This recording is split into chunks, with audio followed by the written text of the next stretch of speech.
अब लेखक अपना जो टोटल कॉन्सेप्ट है वो चेंज करता है।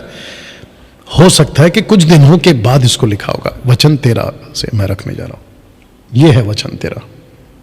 पॉसिबिलिटी है कि कुछ दिनों के बाद लिखा होगा। जब उसको पता चला कि चर्च के अंदर, एक्सक्यूज मी,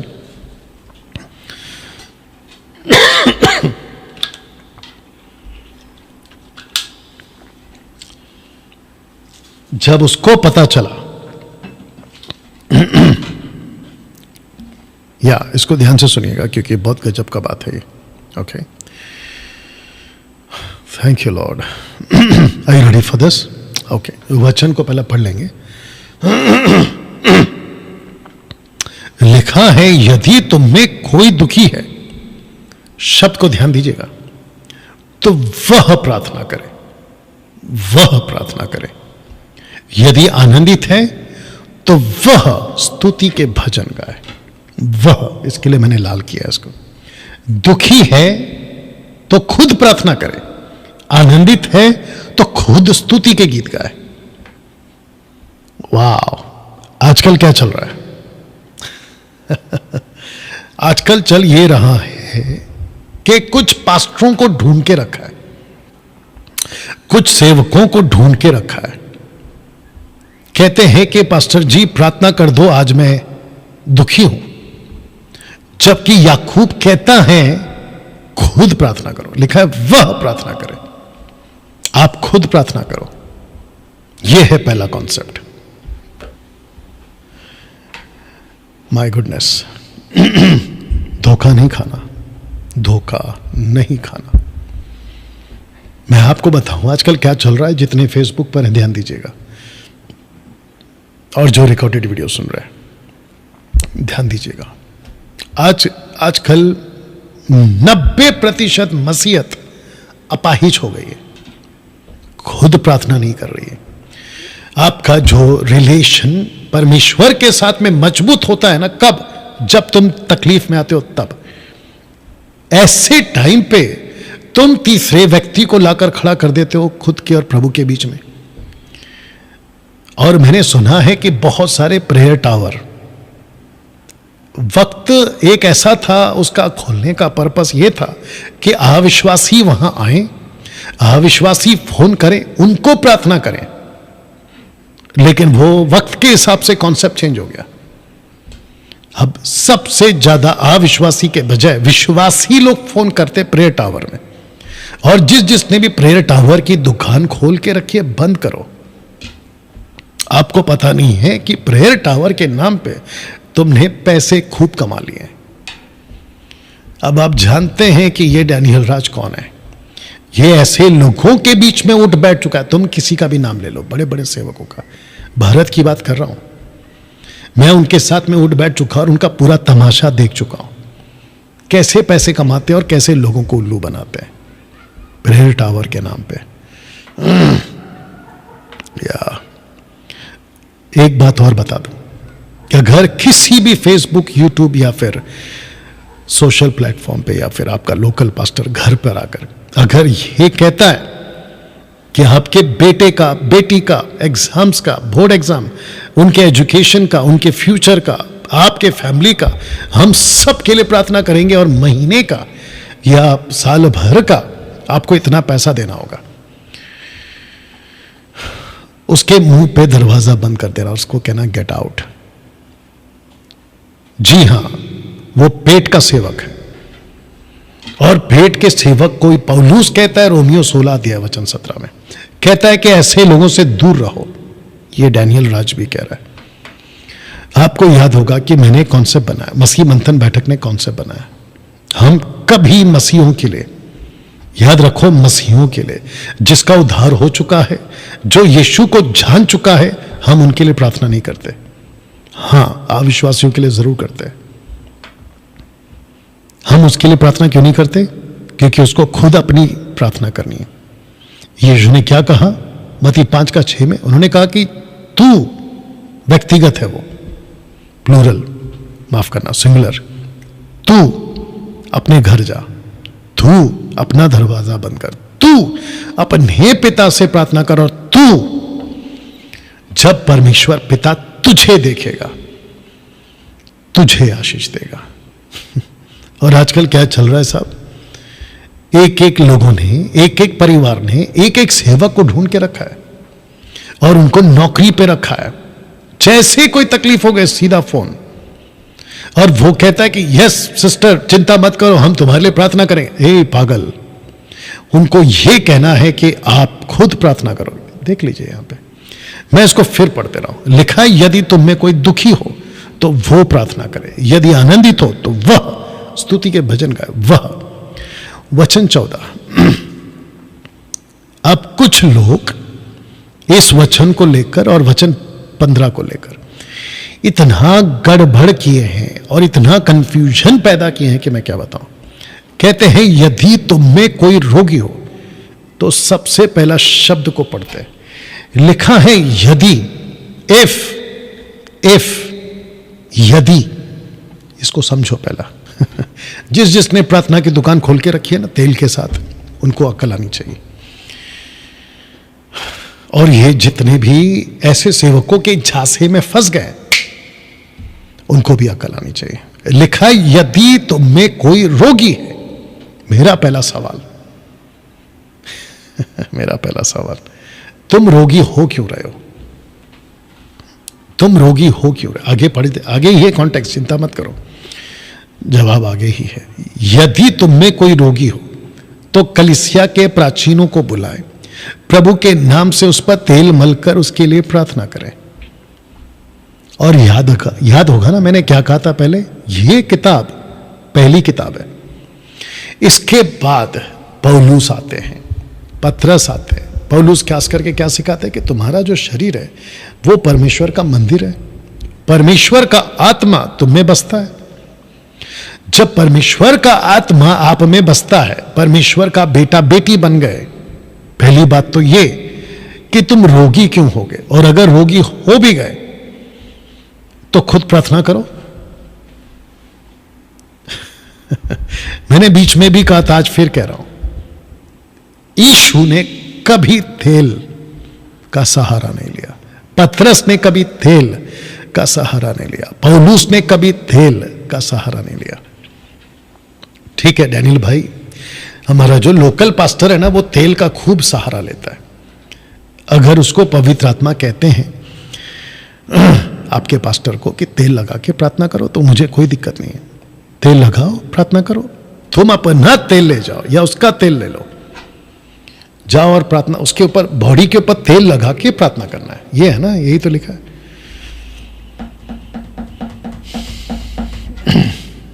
तेल मलकर, apply the oil on the body. ये तो नहीं बोला ना कि तेल बेचो, ये बोला है कि तेल बेचो। जितने फेसबुक पर आप भी सुन रहे होंगे, ये बोला है कि तेल बेचो?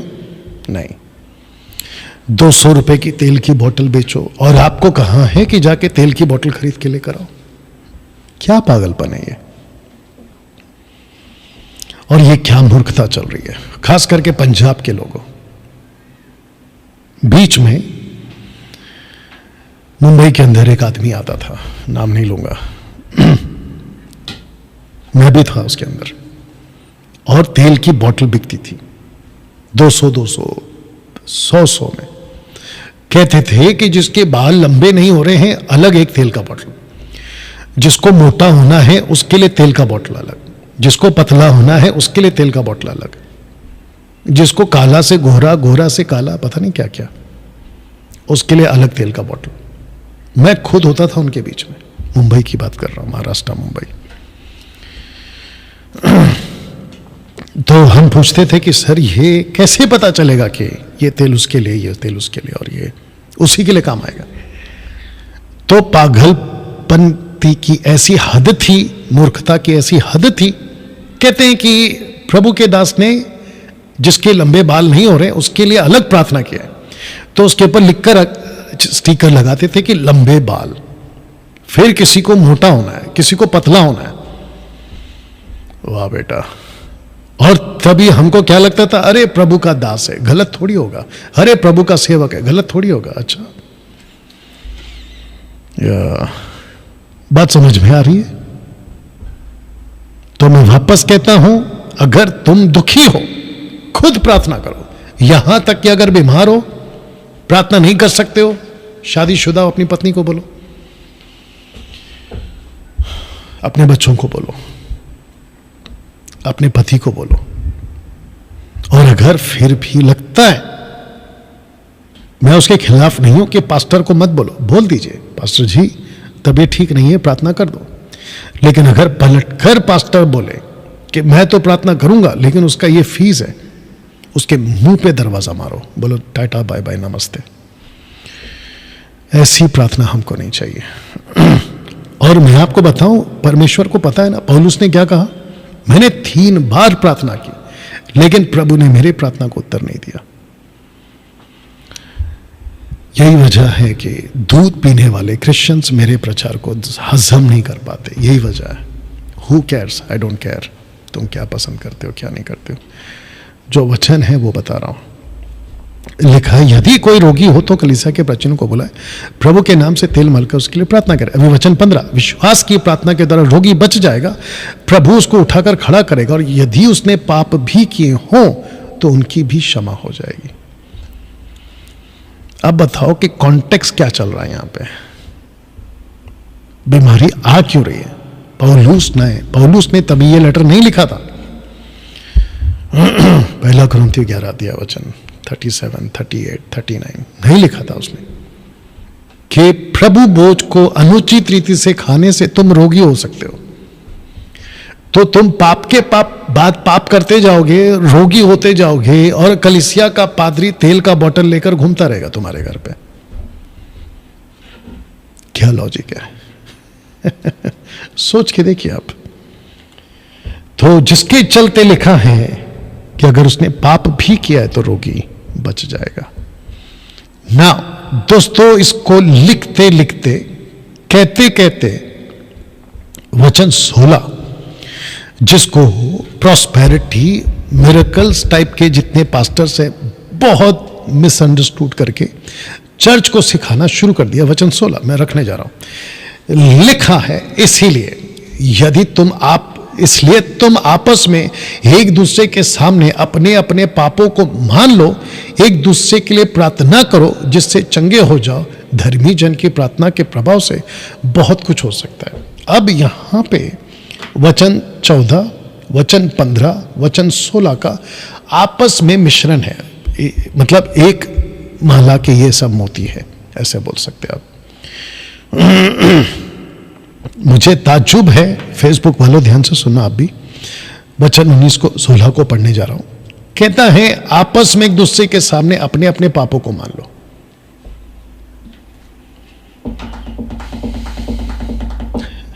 कभी गौर किया इसके ऊपर? दिमाग की बत्ती जली कि नहीं जली?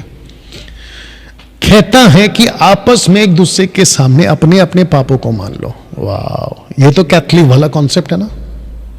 एक जाली वाली खिड़की होती है कैथलिक चर्च में, जाली के खिड़की के उस तरफ फादर बैठता है सफेद कपड़े में कन्फेस करने के लिए आपका, और इस तरफ आप होते हैं। आपको पता है पौलुस ने कम से कम 13 से 14 लेटर लिखे।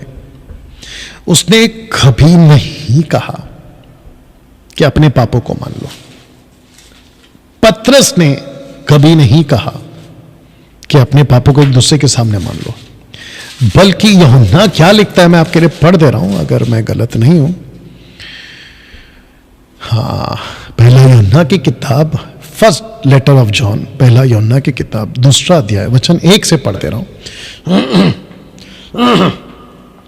कहता है कि हे बालकों, मैं ये बातें तुम्हें इसलिए लिखता हूं कि तुम पाप ना करो। यदि कोई पाप करे तो पिता के पास हमारा एक सहायक है, अर्थात धर्मी यीशु मसीह। वही हमारे पापों का प्रायश्चित है, और केवल हमारी नहीं वरना सारे जगत के पापों का। वाह, यदि कोई पाप करे तो पिता के पास हमारा एक सहायक है। याकूब क्या कह रहे हैं यहां पे? याकूब कह रहा है कि एक दूसरे के सामने अपने पापों को मान लो। कॉन्ट्रडिक्ट है? इसलिए मैं हमेशा कहता हूं कि डॉक्ट्रिन कभी भी एक वचन से नहीं बनती, आपको सपोर्टिव स्क्रिप्चर चाहिए। एक वचन को उठा के आप सिद्धांत मत बनाइए। ओके, तो वापस आते हैं यहां पे और आपको फिर से समझाते हैं। वचन 16 को, एक दूसरे के सामने अपने पापों को मान लो। तो जो ये दावा करते हैं ना, एक दूसरे के लिए प्रार्थना करें। मैं इसको पढ़ दे रहा हूं, पहले फिर समझाता हूं।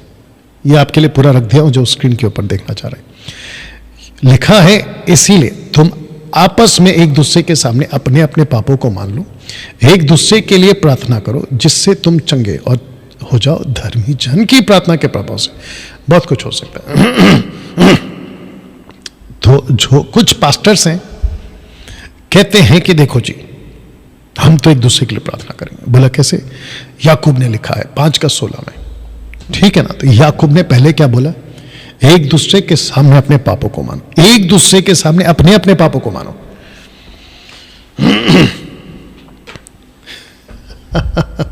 आप नहीं समझे अभी भी?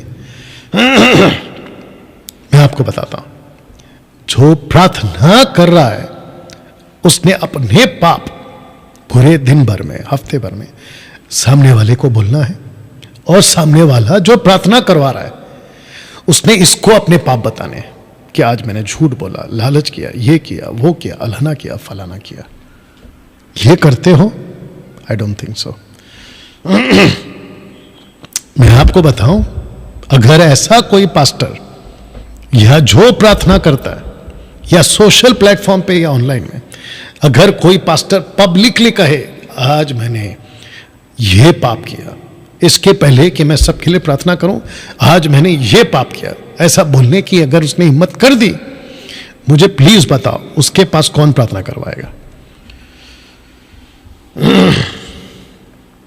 उसके पास कौन प्रार्थना करवाएगा? थोड़ा सा अक्ल लगाओ, बात को समझो। तो वचन 16 को समझने के लिए आपको बाकी किताबों का सहारा लेना होगा, यानी कि अभी जो मैंने पढ़वाया, पहला यूहन्ना 2:1 से। तो इसका मतलब क्या है?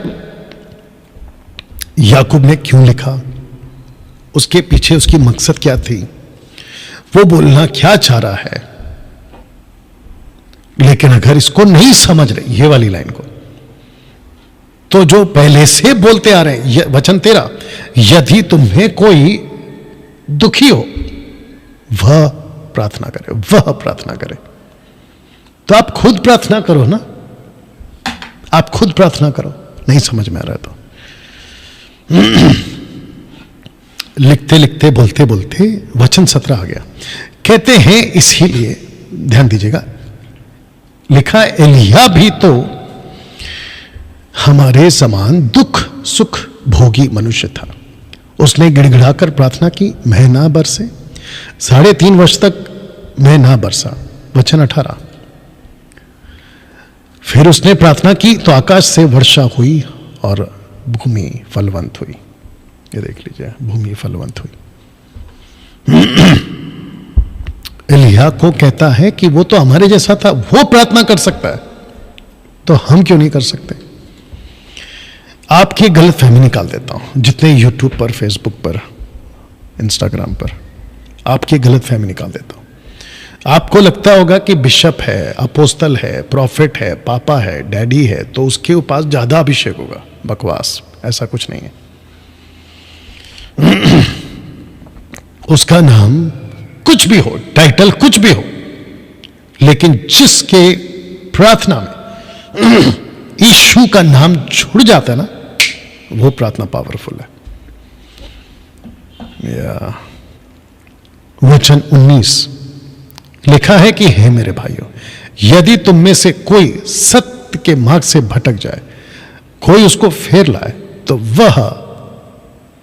वह ये जान ले कि जो कोई किसी भटके हुए पापी को फेर लाएगा, वह एक प्राण को मृत्यु से बचाएगा, उनके पापों पर पर्दा डालेगा। तो देखो, वचन 14, 15, 16 से करते करते फिर कनेक्ट किया है वचन 19 और 20 को पाप के कॉन्सेप्ट में। वो भटका क्यों? पाप की वजह से। वो रोगी क्यों हुआ? पाप की वजह से। उसको बीमारी क्यों आई? पाप की वजह से। उसको किसी ने प्रार्थना करके लौटा लाया याकूब के हिसाब से, ठीक है, उसको बचा लिया, ठीक है। पौलुस कहता है इब्रानियों 5:12 में, समय के हिसाब से तो तुम्हें गुरु हो जाना चाहिए था, गुरु हो जाना चाहिए था, लेकिन तुम अभी भी उसी ट्रैक पे हो, तो यह समझना होगा।